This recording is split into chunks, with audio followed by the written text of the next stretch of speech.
C'est sûr, ça va être très théorique, là, ce que je vous dis là, hein, parce que c'est des notions, donc c'est très théorique. Hein.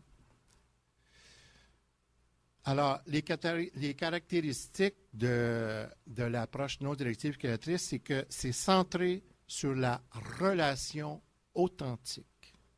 C'est centré sur une relation de confiance. C'est sûr que si j'accompagne quelqu'un, la confiance n'est pas là, je n'aurai pas de pouvoir. Tu sais. C'est quoi être en relation? Être en relation, ça signifie établir et entretenir un lien affectif d'authenticité, parce qu'on rentre dans l'affectivité avec la personne.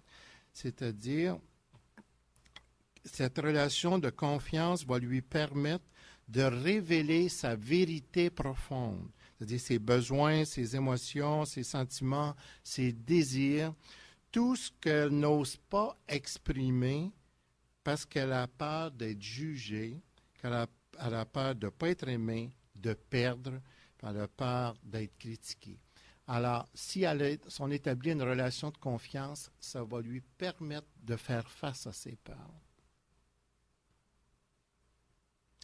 Le but, c'est de récupérer le pouvoir sur sa vie, d'être libre d'être elle-même en relation, pas dans les peurs, de prendre conscience de ses ressources, de ses forces, d'être en relation avec elle-même et avec les autres, accueillir en soi toutes les dimensions, la dimension affective, la dimension corporelle et la dimension spirituelle également.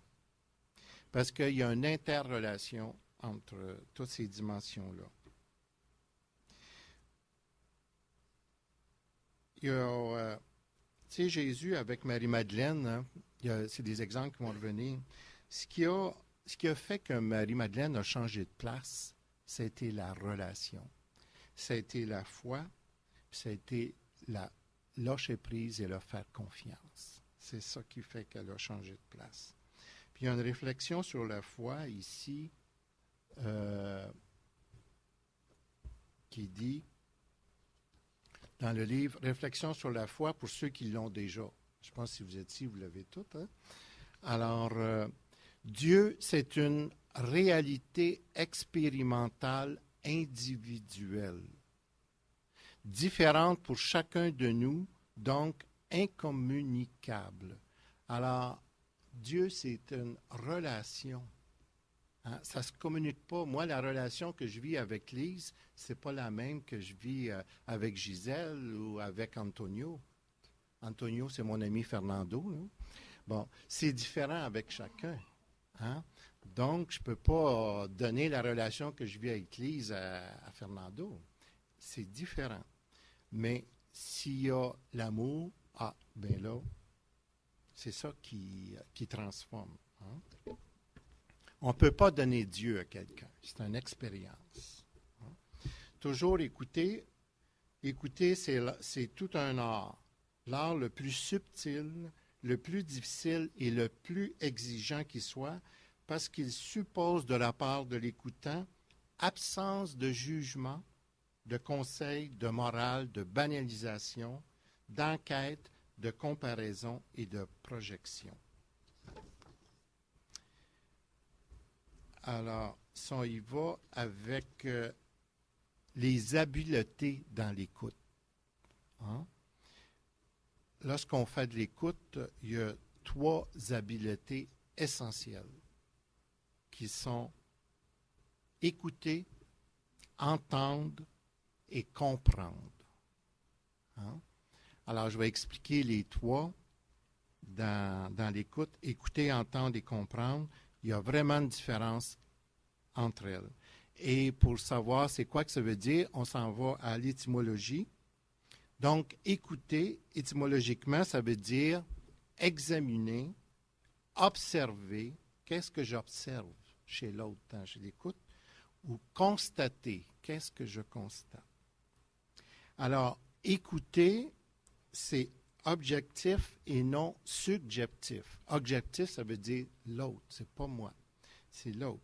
Ça touche tous les sens. Ça se limite uniquement à ce que je vois. C'est ça, écoutez. Ça se limite à ce que je touche. Sinon, je le difforme. Exemple, si je rencontre une personne, puis la personne me sourit pas quand je la croise, tout ce que je peux observer objectivement chez la personne, c'est qu'elle ne me sourit pas, point. C'est ça l'écoute. Alors, si vous dites, elle ne vous sourit pas, vous dites, ben, si elle est en colère contre moi, ou, à ce moment-là, vous dépassez l'observation. Vous prenez un pouvoir sur elle, c'est que vous décidez pour elle ce qui se passe en elle. Vous partez de vous autres au lieu de partir de la personne. Si vous dites, elle ne rit pas parce qu'elle est triste, c'est encore de la déformation. Ça dépasse, on appelle dans le jargon OOP, l'observation objective précise. Donc, l'aidant va subjectiver ce qu'il observe objectivement. Donc, il n'est plus dans l'écoute. Exemple aussi, si vous êtes en face d'une personne qui ne vous regarde pas tant que vous faites de l'écoute. Ça arrive, ça, hein? Les personnes ne vous regardent pas. Donc, tu dis, j'observe que tu ne me regardes pas quand tu me parles.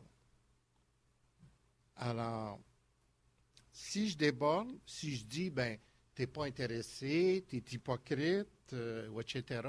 Donc, encore, tu te laisses dans l'interprétation. Donc, tu ne respectes pas l'écoute. Hein? Alors,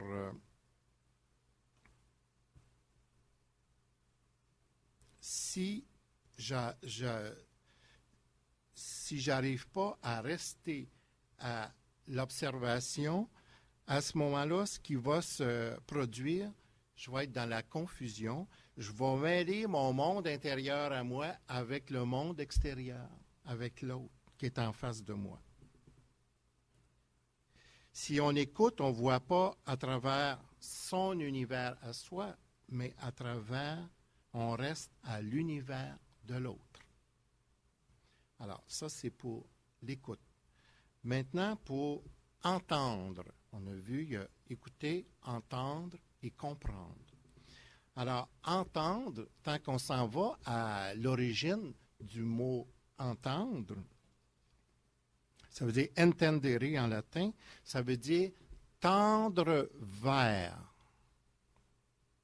Alors, ça touche, là maintenant, ça touche ma partie à moi, la partie subjective de la relation.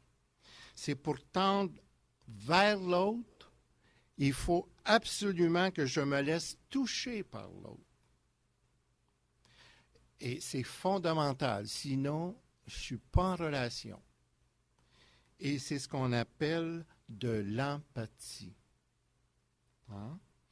Et ici, il faut faire attention entre empathie, sympathie et les trois, là.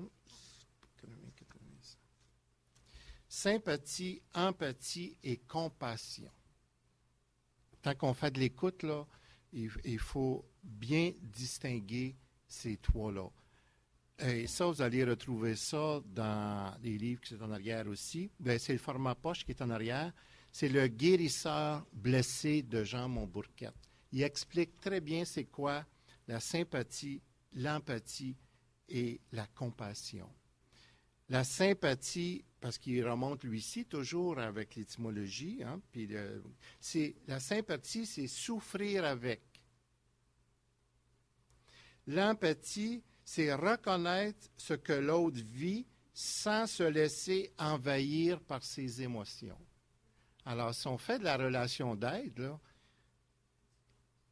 si on s'en va dans la sympathie, on ne sera plus capable d'aider l'autre parce qu'on va être noyé par les émotions de l'autre, par la souffrance de l'autre. Alors, c'est important d'être empathique et non sympathique. Et aussi, on voit dans le monde chrétien, comme il dit, le mot compassion. Et là aussi, il faut faire attention, ça demande du discernement. La compassion, ça veut dire souffrir avec. OK? Alors, dans la tradition chrétienne, la compassion évoque un sentiment d'apitoiement suivi d'un élan de charité. Elle commande alors une action à poser pour enrayer les causes de la souffrance d'autrui.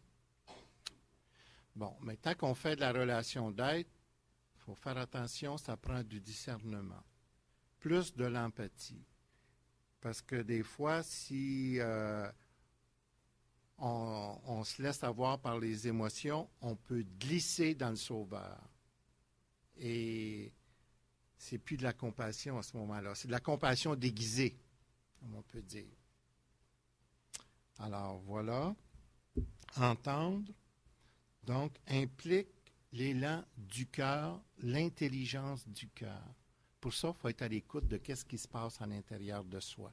Et tant qu'on fait de la relation d'aide, là, c'est pas one way. On ne fait pas juste écouter l'autre. On écoute ce qui vit aussi à l'intérieur de soi. Sinon, on tombe dans des écueils. Je vais en parler tantôt des écueils.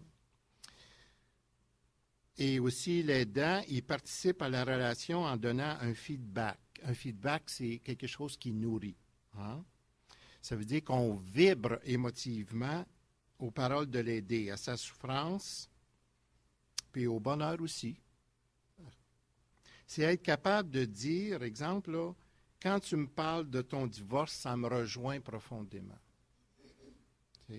Parce que tu vibres à la personne à ça. C'est être capable de dire aussi, je vois que tu as de la peine, puis ça me fait mal de voir souffrir.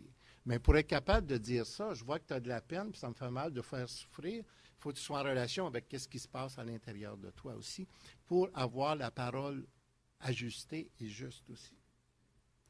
Et quand on est sensible à l'autre, bien, ça lui donne le sentiment d'exister, puis d'être quelqu'un, puis d'être important. Parce que tant qu'on écoute l'autre, on est focusé sur l'autre. Fait qu'il ressent ça.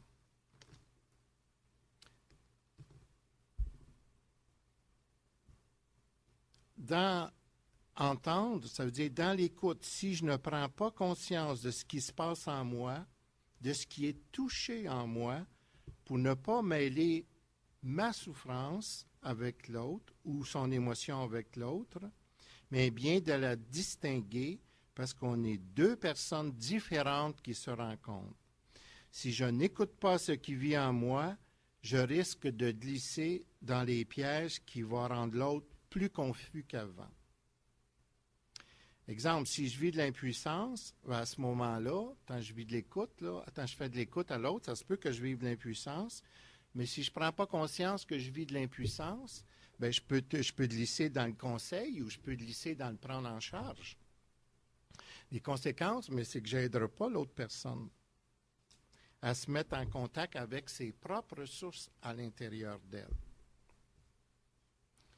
Si je vis de l'insécurité, puis si je ne suis pas en contact avec, bien, je risque de glisser dans le jugement défensif.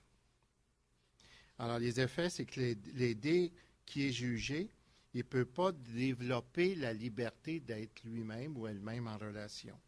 Il ne peut pas apprendre à s'accepter comme il est. Si je vis de l'insécurité, puis je ne suis pas en contact avec l'insécurité, bien, je peux me mettre à poser des questions, à faire une enquête pour dissiper mon propre malaise. Donc, notre questionnement devient défensif.